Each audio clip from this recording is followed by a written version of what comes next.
যাদের জীবিকা শুধু রাজনীতি, তারা কিভাবে করবে দেশের উন্নতি? চাঁদাবাজি, দুর্নীতির টাকা কতটুকু হালাল দেখেন তো। জুলুমের টাকা দিয়া কুরবানি করবেন, ইবাদত করবেন, মসজিদ বানাবেন, মাদ্রাসা করবেন, কোনো সুযোগ নাই। আমাদের দেশে যারা চাঁদাবাজি করতে যায়, আপনি কি জানেন তারা কি চাঁদা বলে এই কথাটা যায় কি কয়? পোলা পাইনে একটু পানি পুনি খাইব, পোলা পাইনে একটু পানি পুনি খাইব, তো তুই পেশাব খা। পোলা পাইনে কক্সবাজার যাবে, কুয়াকাটা যাবে, একটু ঘুরতে যাবে, কিছু টাকা পয়সা, তো তুই ফইন্নির পুতনি বেড়া। এগুলো করেই তো টাকাগুলো আদায় করে, সব হারাম। ঘুষ, সুদ, চাঁদাবাজি, দুর্নীতি, এগুলা সবগুলাই একই ক্যাটাগরি জিনিস। এগুলা জুলুমের টাকা। এটি কিসের টাকা? জুলুম।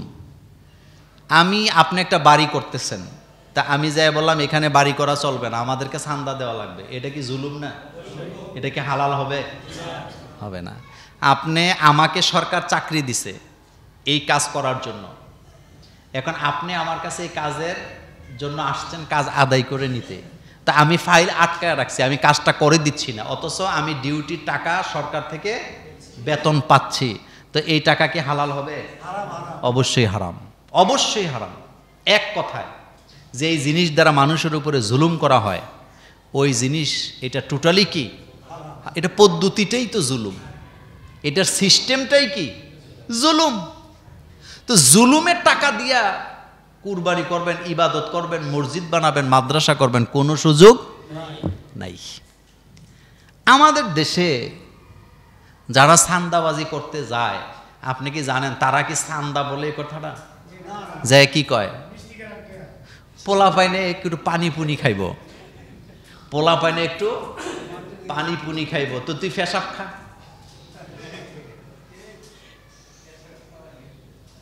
পোলা পাইনে কক্সবাজার যাবে, কুয়াকাটা যাবে, একটু ঘুরতে যাবে, কিছু টাকা পয়সা, তো তুই ফইন্নির পুতনি বেড়া। এগুলো করেই তো টাকাগুলো আদায় করে, সব হারাম। একটা লোক বিপদে পড়ছে, আপনি থানার মধ্যে ফোন করলে লোকটাকে ছেড়ে দিবে, সে নির্দোষ, আপনি জানেন।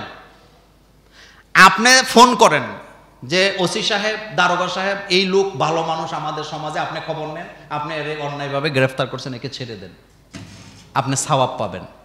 কিন্তু আপনি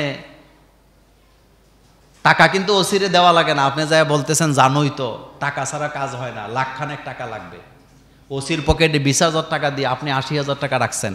এরকমের উপকার করুন না চেয়ারম্যান, মেম্বার আমাদের সমাজে নাই, তবে আমাদের কুমিল্লা জেলায় নাই।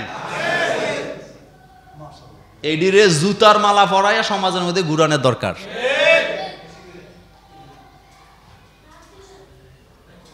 আপনি কারো উপকার করবেন নিঃস্বার্থভাবে, যেখানে কোনো স্বার্থ নাই, তাইলে এটা উপকার হলো। কিন্তু কায়দা করে খায়, আসেনি?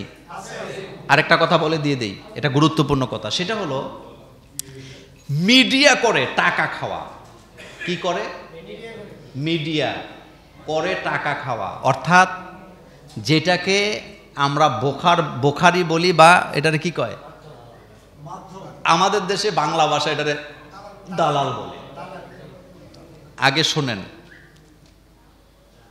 একটা গরু একজনে বিক্রি করবে, ক্রেতাও মানে ক্রয় করার ব্যাপারে অযোগ্য, বিক্রেতাও বিক্রি করার ক্ষেত্রে কি অযোগ্য। তাইলে মাঝখানে একজন মিডিয়াম্যান, তিনি সময় দিছে, মেধা দিছে, বায় মোশতারি, বেচুন্না আর ক্রেতার মধ্যে সমঝোতা করে দিছে।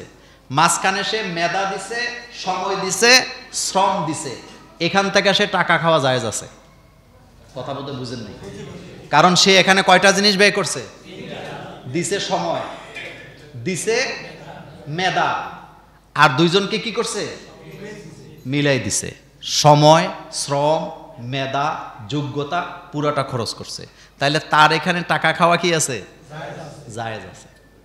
কিন্তু উপকার করছি নাম দিয়া আবার টাকাটা কদ্দুর খাইবেন?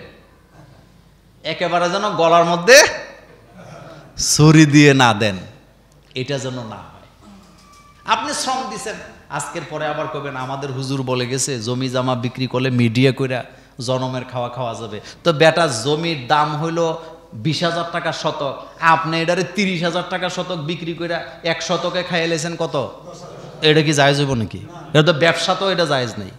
ব্যবসার মধ্যে লাভের একটা লিমিটেশন ইসলামে আছে না? আপনি ইচ্ছা মতো লাভ করতে পারবেন? অবশ্যই পারবেন। অধিক মুনাফা গ্রহণকারী জাহান্নামী বলেছেন মুহাম্মাদুর রাসূলুল্লাহ সাল্লাল্লাহু আলাইহি ওয়াসাল্লাম। সুতরাং যারা রাজনীতিকে জীবিকা হিসাবে গ্রহণ করে তাদেরকে রাজনীতি করতে দেওয়াই উচিত না, কারণ হেতের নমুনা কি ভালো না, উচিত না। এরা রাজনীতি করতে পারবে না। পৃথিবীর ইতিহাসে ওমরের চাইতে শ্রেষ্ঠ সুশীল রাজনীতিবিদ রাসূলুল্লাহর পরে আর কেউ আছে? নিজে ছেলেরে ছাড় দিছে? কথা কন না কেন? নিজে ছেলেরে ছাড় দিছে? দেয় নাই। একটা প্রশ্ন আসছে, কুমিল্লা শহরে জুড়ে চলছে বাণিজ্য মেলার নামে জুয়ার ব্যবসা, এই ব্যাপারে মতামত? জুয়া হারাম। জুয়া কি? আর এটা হলো লটারি। সব লটারি জায়েজ নাই। যেই লটারিতে লস নাই কিন্তু সবার অধিকার আছে ওইটা জায়েজ। বলেন কি বলছি? যেই লটারিতে লস নাই কিন্তু সবার জন্য উন্মুক্ত অধিকার, এটা কি আছে? জায়েজ আছে। কিন্তু যেই লটারিতে জুলুম, যেটা দিছেন এটা আর পাবেন না, ওইটা জায়েজ নেই। যেমন 10 টাকার লটারি, 10 টাকার লটারি 40 লাখ টাকা পাওয়া যাবে, টিকিট বিক্রি করছে 1 লাখ, কয় লাখ? অথবা 10 লাখ, 10 টাকা করে বেচছে। একজন পাবে 40 লাখ, একজন কত পাবে? কিন্তু বাকি যে 10 টাকা করে দিছে তারা এই টাকা পাওয়ার আর কোনো কি নেই। এটা হারাম। এটা কি হারাম। আমরা 10 জনে মিলে একটা লটারি করছি। কয়জন? 10 জনে দিছি 10 টাকা 10 টাকা 10 টাকা করে 100 টাকা।